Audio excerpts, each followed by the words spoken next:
প্রধানমন্ত্রী নরেন্দ্র মোদীর সভার জন্য অনুমতি ছাড়াই জমি নেওয়ার অভিযোগ তুলেছে তৃণমূল। 18 তারিখ রবিবার হুগলির সিঙ্গুরে টাটার মাঠে সভা করবেন প্রধানমন্ত্রী নরেন্দ্র মোদী, কিন্তু স্থানীয় সিংহের ভেড়ি গোপালনগর মৌজার বাসিন্দা জমি মালিকদের ঘেরে সম্মতি ছাড়াই সভার জন্য জোর করে জমি নেওয়া হয়েছে বলে অভিযোগ তুলেছেন রাজ্যের কৃষি বিপণন মন্ত্রী বেচারাম মান্না। বিডিওর কাছে অভিযোগও দায়ের করা হয়েছে, যদিও বিষয়টি খারিজ করেছেন সিঙ্গুরের জনসভার আয়োজনে দায়িত্বপ্রাপ্ত নেতা জগন্নাথ চট্টোপাধ্যায়।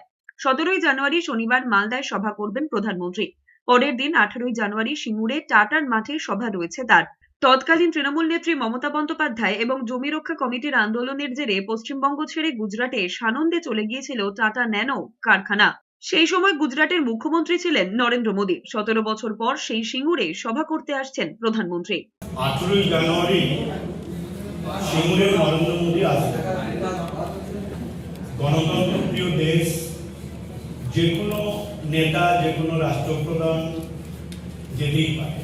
সিঙ্গুরের বুকে যে সেবা করতে আসছেন, যে সভা, জমি যার যে জায়গায়, সেই জমি কোনো পারমিশন নেওয়া হয় না।